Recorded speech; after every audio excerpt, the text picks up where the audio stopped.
Saya berkeyakinan Indonesia tidak hanya swasembada pangan, Indonesia akan menjadi lumbung pangan dunia.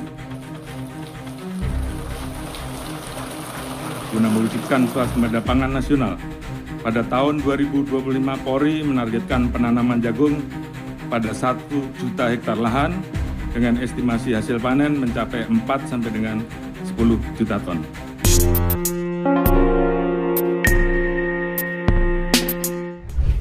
Swasembada pangan jadi program utama Presiden Indonesia Prabowo Subianto. Lewat Astacita, ia menekankan pentingnya sistem pertahanan keamanan negara dan mendorong kemandirian bangsa melalui swasembada pangan. Swasembada pangan berarti negara mampu mencukupi kebutuhan pangan warganya dari produksi dalam negeri tanpa bergantung pada impor. Tak hanya soal stok, tapi juga menyangkut harga, keamanan, dan keberlanjutan. Pada era Presiden Soeharto, Indonesia pernah berhasil mencapai swasembada beras pada tahun 1984. Keberhasilan tersebut mengantarkan Indonesia menerima penghargaan dari Organisasi Pangan dan Pertanian Dunia atau FAO pada tahun 1985. Keberhasilan 4 dekade lalu itu pun mendorong Prabowo Subianto untuk memantapkan sistem pertahanan dan keamanan negara lewat salah satu misi Astacita, yakni swasembada pangan. Keseriusan pemerintah dalam hal ini tidak main-main. Anggaran yang dikeluarkan pun tak kecil. Pada 2025, anggaran ketahanan pangan mencapai 155,5 triliun rupiah. Angka ini naik dibandingkan tahun sebelumnya senilai 144,3 triliun rupiah. Guru Besar IPB Dwi Andrea Santosa menegaskan bahwa ketahanan pangan sangat penting karena merupakan bagian dari kedaulatan negara. Banyak negara yang hancur dikarenakan tak bisa menjaga ketahanan pangan negaranya. Ya, sudah barang tentu amat sangat penting ya ketahanan pangan, karena apa? Kita semakin lama, kalau ketergantungan kita terhadap impor pangan semakin lama semakin membesar, sudah barang tentu ini akan sangat berisiko bagi Indonesia. Kita ingat banyak peristiwa di dunia, misalnya tahun 2011 ketika terjadi krisis pangan dunia, negara-negara di Afrika Utara dan Timur Tengah akhirnya runtuh kan karena krisis pangan tersebut, karena harga pangan melonjak sangat tinggi. Dan itu yang menyebabkan yang disebut sebagai Arab Spring, yang beberapa negara di sana resimnya runtuh karena itu. Jadi itu menjadi satu contoh bagaimana ketahanan pangan ini menjadi komponen yang teramat penting. Bagaimana pemerintah bisa menyediakan pangan bagi masyarakatnya, bagi penduduknya yang cukup dengan harga yang terjangkau, ini menjadi salah satu hal yang penting. Pemerintah mengencarkan program ketahanan pangan untuk mengurangi ketergantungan pada impor beras, gandum, dan jagung. Targetnya, indeks ketahanan pangan nasional naik dari 76,2 pada 2024 menjadi 80,72 pada 2029.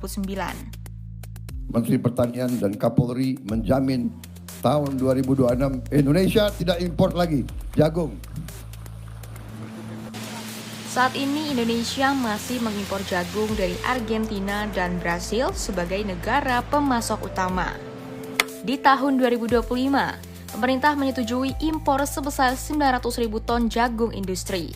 Angkanya memang sedikit menurun dibanding tahun sebelumnya. Oleh karenanya, pemerintah Indonesia menargetkan tanaman jagung sebagai komoditas yang akan dilakukan swasembada pangan dan menyetop impor jagung di 2026. Semangat pemerintah untuk mencapai swasembada beberapa komoditas tersebut saya apresiasi. Dalam arti pemerintah perlu menggerakkan itu sehingga swasembada beberapa komoditas tersebut bisa tercapai. Kan ya, walaupun kita harus realistis, karena apa? Swasembada ini akan terkait dengan berbagai hal yang lain. Misalnya saja swasembada jagung. Di satu sisi pemerintah betul-betul menggenjot swasembada jagung, tapi di sisi lain pemerintah terpaksa harus menurut Amerika kan. Ketika misalnya tarif 32% diturunkan 19%, lalu kemudian impor pangan harus dibuka lebar. Indonesia kalau mau swasembada untuk beberapa komoditas tertentu ya harus menerapkan tarif impor untuk komoditas yang bersangkutan. Kalau itu kita buka lebar-lebar ya sudah. Cita-cita untuk swasembada beberapa komoditas itu jangan-jangan hanya sebagai utopia saja.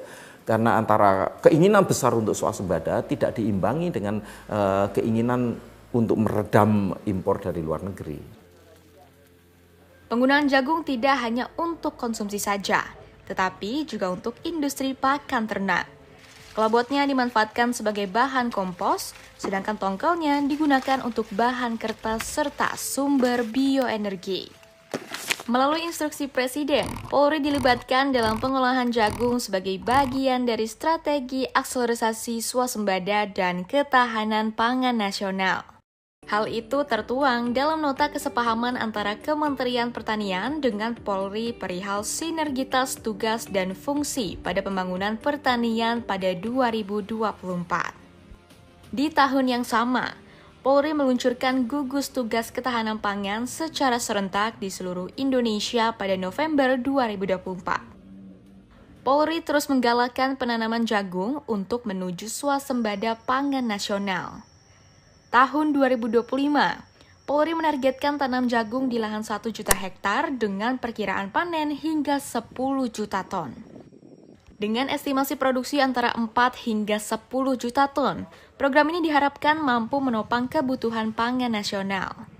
Dengan sumber lahan kombinasi dari lahan perhutanan sosial, tanah desa, dan lahan tidur. Hasilnya berprogres baik. Pada kuartal 1 2025, panen jagung yang dilaksanakan Polri di 16.000 lebih hektar lahan memproduksi 118.000 ton. Dan di kuartal 2, panen raya serentak di 344.000 hektar menghasilkan 1,78 hingga 2,54 juta ton. Penanaman jagung ini dilakukan di 19 provinsi di Indonesia dan termasuk Kalimantan Barat yang memiliki prospek baik khususnya di Kabupaten Bengkayang. Kabupaten Bengkayang menjadi pionir khususnya dalam ekspor jagung pakan ke negara tetangga Malaysia. Bengkayang memiliki prospek yang baik dalam melanjutkan tren ekspor jagung dan pemenuhan jagung pakan dalam negeri di Indonesia. Pasalnya, pengiriman ekspor jagung ke Malaysia dari Kabupaten Bengkayang dengan tonase 1.200 ton di harga Rp5.900 per kilogram, negara mendapat total nilai ekspor jagung sebesar lebih dari 7 miliar rupiah. Dengan total luasan lahan 995 hektar yang dikelola oleh Polres Bengkayang bersama para petani dari Maret hingga Agustus, sebanyak 524 hektar atau setengah dari total lahan yang sudah dipanen, dengan total panen 1.769 ton. Produksi jagung di Kabupaten Bengkayang yang sebelumnya hanya rata-rata 4 ton per hektar kini meningkat menjadi 9,3 ton per hektar dengan bantuan Polres Bengkayang. Selain itu, Polres Bengkayang pun tengah melakukan perluasan lahan jagung dengan mencari lahan potensial. Diperkirakan hampir 3.000 hektar lahan dengan jenis lahan monokultur dan tumpang sari. Ini bukan sekedar angka yang dibesar-besarkan. Capaian ini sejalan dengan ungkapan para petani yang berkolaborasi dengan Polri dalam membantu meningkatkan produktivitas dan memperluas areal tanam jagung.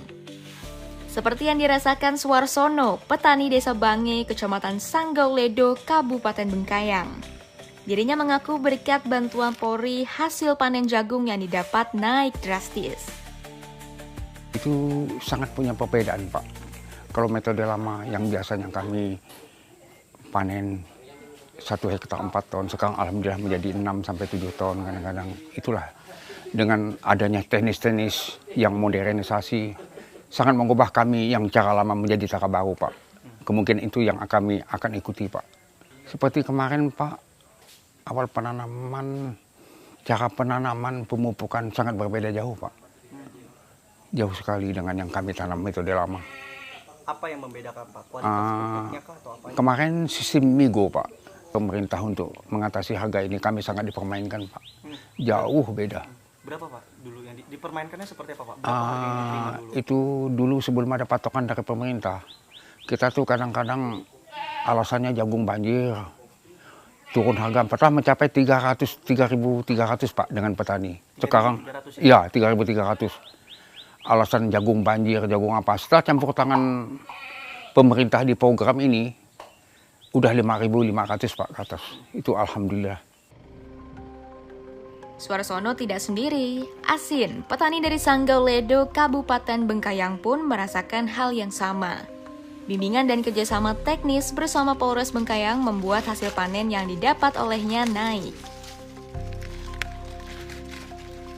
Sama sekali masalah biaya, pupuk, racun rumput, dan lain sebagainya.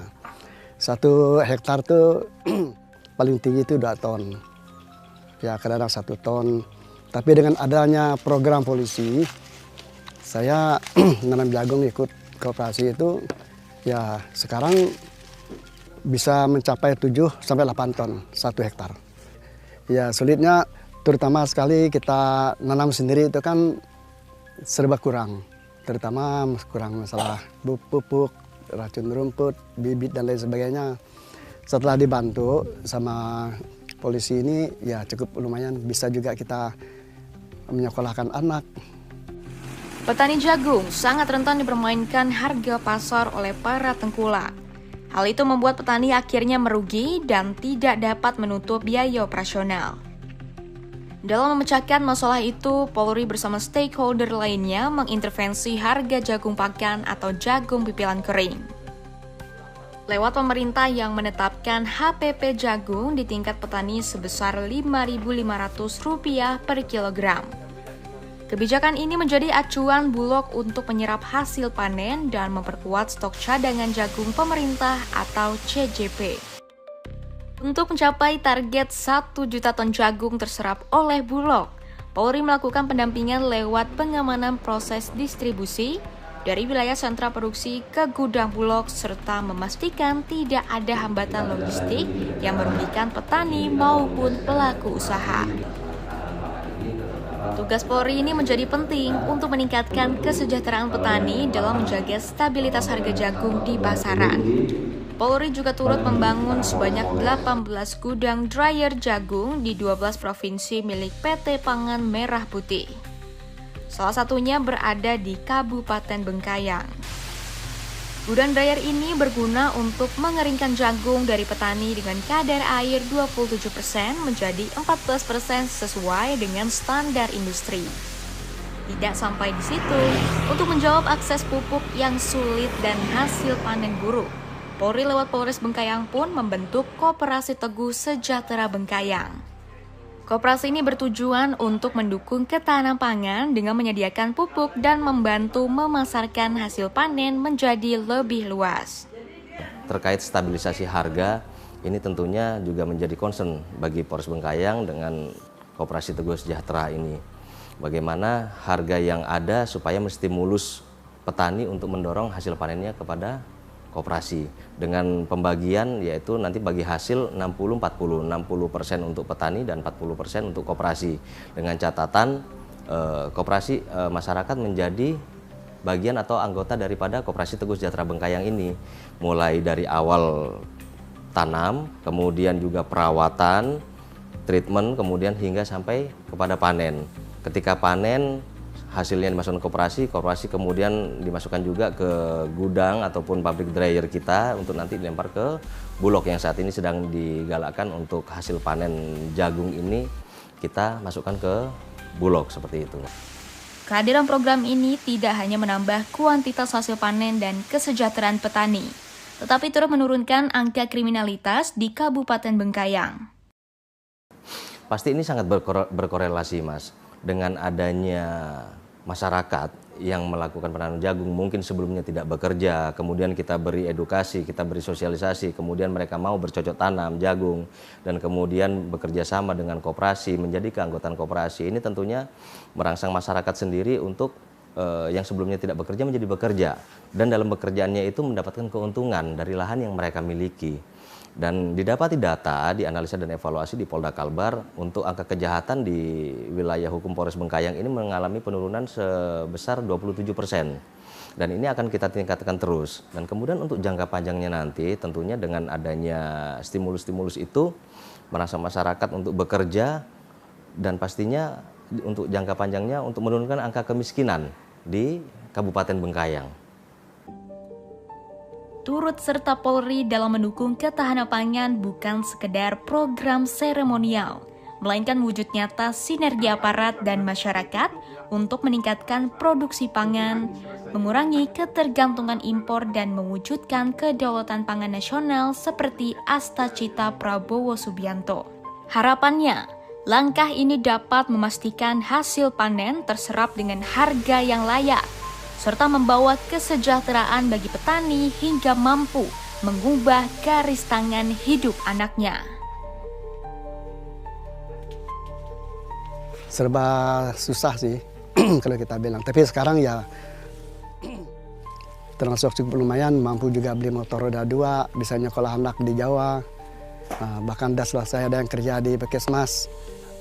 Saya sudah 32 tahun, alhamdulillah. Anak-anak bisa selesai semua sekolah. Jadi kebutuhan-kebutuhan di rumah tangga bisa terpenuhi. Itulah sangat, tapi kedepannya mudah-mudahan lebih baik daripada ini lagi.